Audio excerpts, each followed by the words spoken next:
Hi guys, Farrell here down here at Burley Park Golf Club in Stamford, Lincolnshire, and today I'm going to carry on my head-to-head series. So I've got the Taylormade M2, which is my current driver, and I've also got the Ping G400 as well, which I've already put a review of on my channel.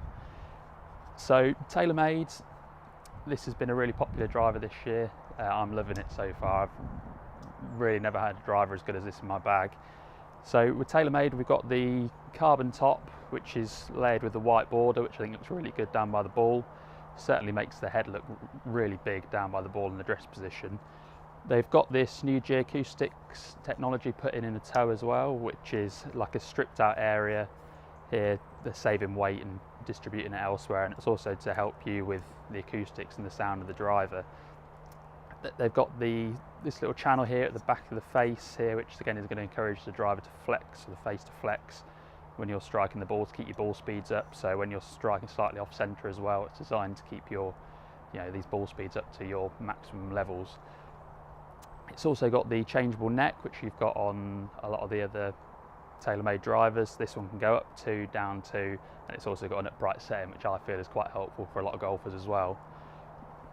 And we've also got the G400, so this looks completely different to the Taylormade. It's a very stealthy looking driver. So they've got this new tungsten weight here at the back again, which is going to help you with MOI and also help the club not twist as much when you're striking off centre. It's got the turbulators on top, which are slightly bolder this year compared to last year's version, but it doesn't put me off. I think it frames the face quite nicely. It's also got the Dragonfly technology on top, which was in last year's model, and it's also got this new speckled effect on top as well, which is going to help with airflow and aerodynamics. And it's also kept with the Vortex technology, which they had last year as well, to help you with aerodynamics. So this club should have probably the least drag in the whole market out of any club.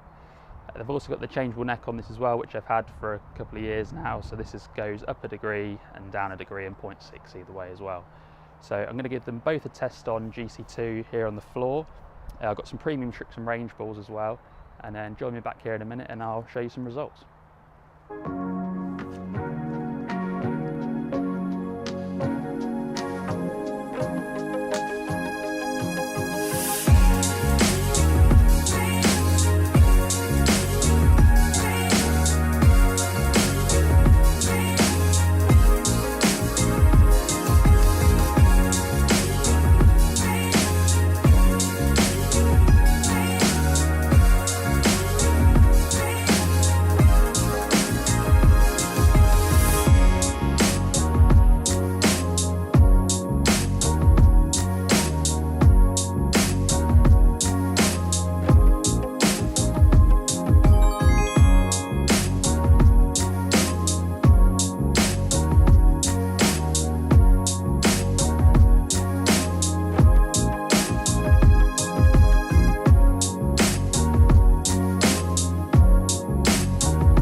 Okay, so some interesting results there.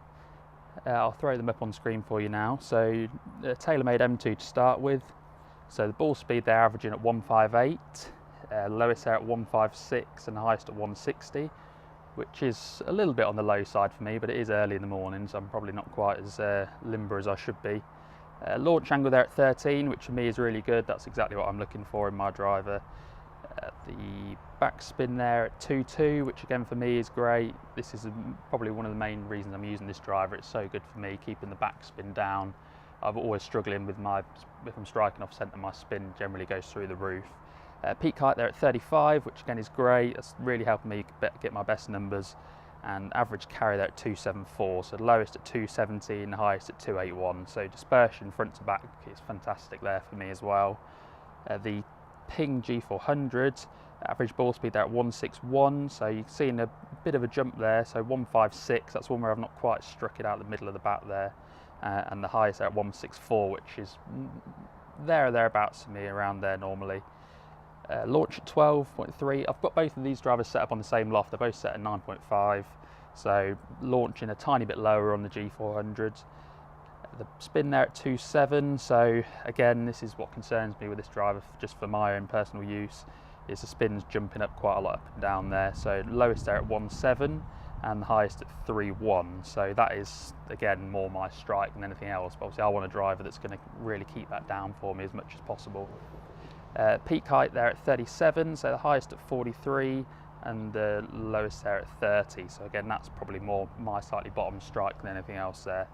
And the average carry at 269, so lowest there at 256 and the highest at 278.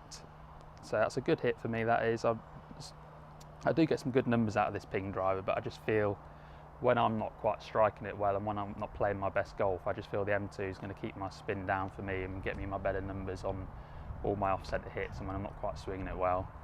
But yeah, let me know what you think. If you've tried any of these two drivers, post your comments down below in the comments. Let me know what you found, if you've tested both of them side to side, which drivers come out best for you. My social media links are also down there in the description, so if you don't mind giving me a follow on those.